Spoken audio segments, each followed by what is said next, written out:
Hi, and welcome to the Holly C Podcast, a show about expressing your brilliance with ease and flow. I'll show you how to take the woo-woo out of the clouds and apply it to real life for effortless action. This show is for world changers and future world changers, so if you know there's more to life and you're wondering what's next, this is your show.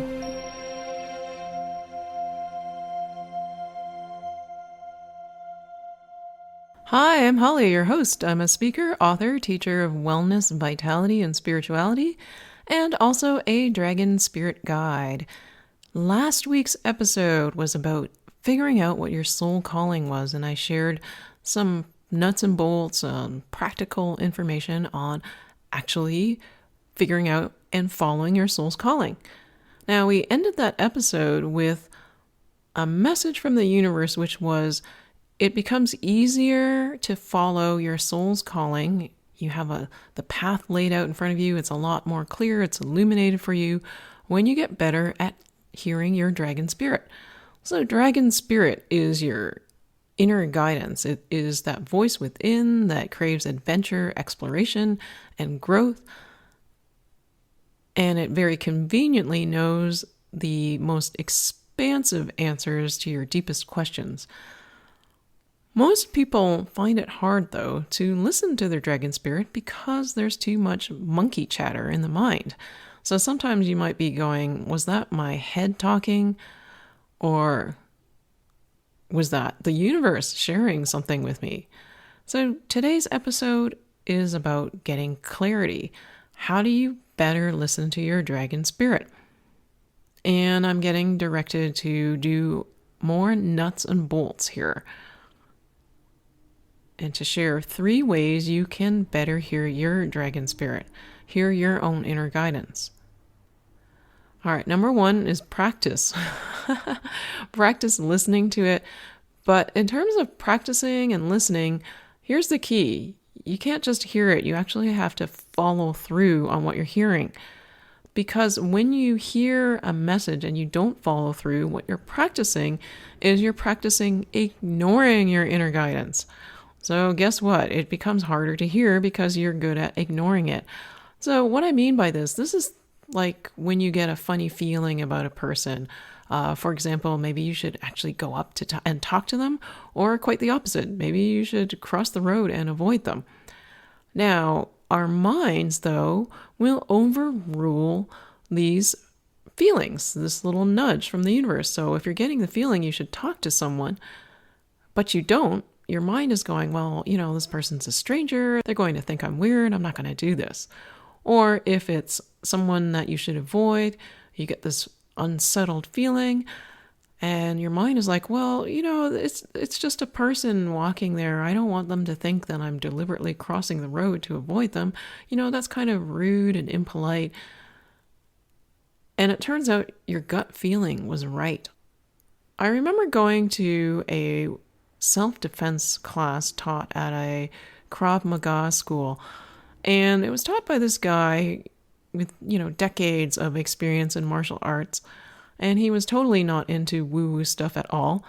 But he was saying that one of the number 1 reasons people get attacked, especially women, was because they were being polite. Like if somebody rings at the door, they open the door and they're polite rather than slamming the door in that person's face. So it's so important to trust your gut feeling.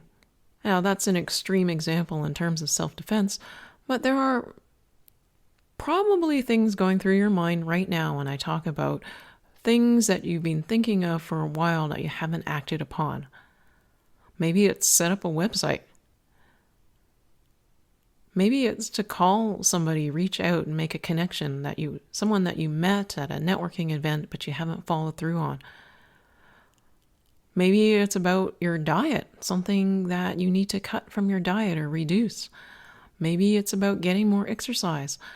Whatever it is, it's not just your head, it's your heart and soul giving you that message, and you need to follow through on it. Now, the other nuts and bolts way to better hear your dragon spirit is to journal, where you write down what you're thinking. Perhaps you can ask a question, and then you hand it over to the universe. So what I do is I actually write my name down. I put a colon beside it like it's an interview you'd read in a magazine, and I write down whatever question I have. And then I write down dragon spirit on the next line, followed by a colon, and then I just write whatever comes to mind. I let it flow through. So this is a really powerful way to hear your dragon spirit. You don't have to talk out loud like I do, because I know that's sometimes hard for people to do that. It's a lot easier to write and journal. So that's another really, really easy way to tune into your heart and soul and hear your dragon spirit. And finally, the third way that I want to share with you is learning to quiet your mind. Because it's hard for the voice of the universe, your dragon spirit, to be heard when there is somebody shouting all the time in the background, talking nonstop. Like, try and concentrate with a bunch of kids playing. It's hard because there's so much noise, right? It's distracting. The same thing is going on inside your own head. There's so much distraction from the mind that it becomes hard to hear the universe. See, the key is that this voice is very, very subtle. It's like a whisper.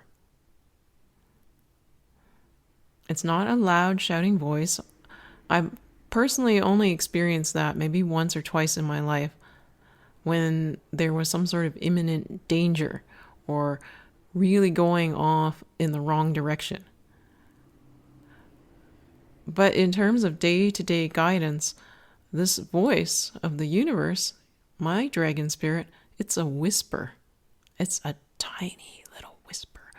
And so I have to pay attention to when it whispers into my mind, because it's really easy not to hear it. And it's just because I've spent so much time practicing listening to it. That's why I can have a conversation or record a podcast and still hear it at the same time. Because most of the chatter in my mind is quiet. So how do you quiet your mind? For each person, this is different. Some people, they quiet their mind through exercise. They get into the zone while running on the treadmill. Some people, they find their minds are quiet when they're in nature. Other people meditate, or maybe they do something like Tai Chi, or even arts and crafts like coloring in a coloring book, or knitting, or spending time with pets. Each person is different, so I gave some suggestions, but you may have your own way to quiet your mind. And if you don't know how, you can start with some of those suggestions I just made, and you'll probably find one resonates with you more, or even just put the intention out that you want to learn ways to quiet your mind. Singing, chanting, that comes to mind as well. Whatever it is, just set the intention that you want to quiet your mind. And I'm being asked by the universe just to ask you right now just to take a deep breath in. So breathe in through your nose and release. And once more, breathe in through your nose, deep into your belly, and then just relax everything as you breathe out. And once more, deep breath in and relax. So for some of you, just being aware of your breathing will help quiet your mind, just counting breaths.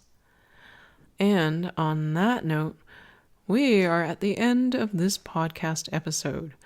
I'm getting message that the next episode, episode 77, will be a dragon spirit meditation to help you hear your dragon spirit.